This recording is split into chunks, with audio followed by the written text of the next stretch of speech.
One of the biggest lifestyle in the world is how you are able to communicate with absolute anyone, irrespective of who they are, and even if you met them for the first time. Ever wanted to talk to someone and couldn't think of what to say, or it's just words are here, stuck, but couldn't come out? You know what? You can gracefully start a conversation with anyone, anytime. There's only one secret. Say something the person will be happy to hear.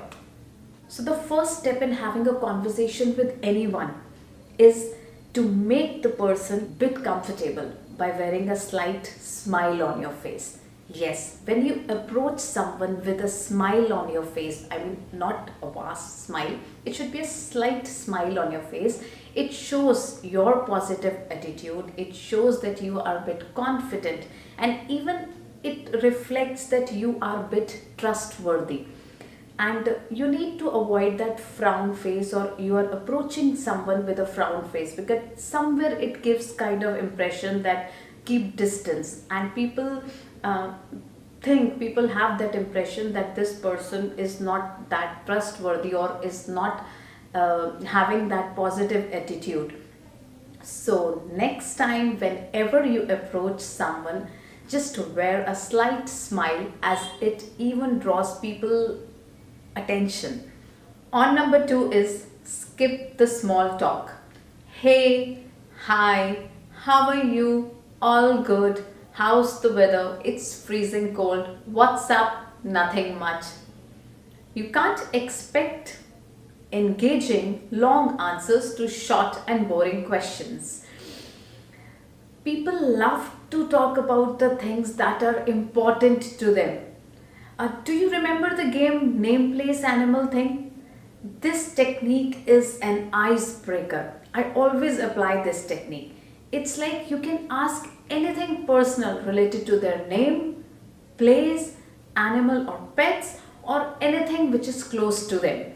It's like it could be anything. It's like, hey, interesting name. How did your parents think of it? Is there any story behind it? Or it could be like, how long have you lived in this city? Do you have pets?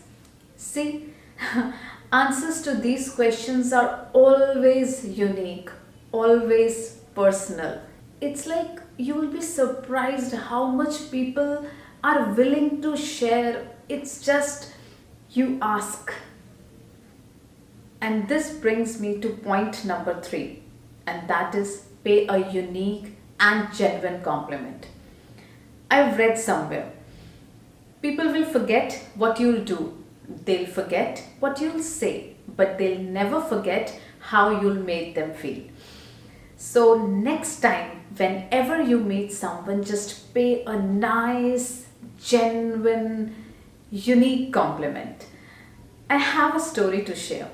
Once I got an opportunity to meet my favorite public speaker, and after the show, I just looked at her face and I said, wow, what a great speaker you are.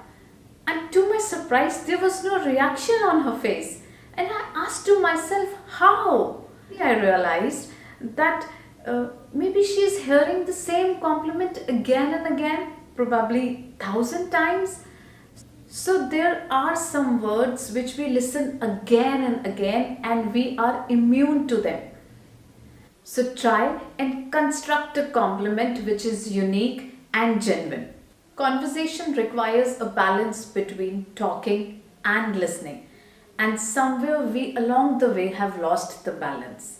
And this brings me to point number 4, listening. I cannot tell you how many important people have said that listening is perhaps the most important skill one could develop. It's like you need to be present, you need to be in that moment. It takes effort and energy to actually pay attention to someone. When someone is trying to communicate with you, least you can do is to be in the conversation. One more way to have a perfect conversation, and that is on number 5. You're gonna read this by yourself. All of this boils down to the same basic concept, and that is stop trying to be interesting. Instead, be interested in other person. See you in next video. Bye bye.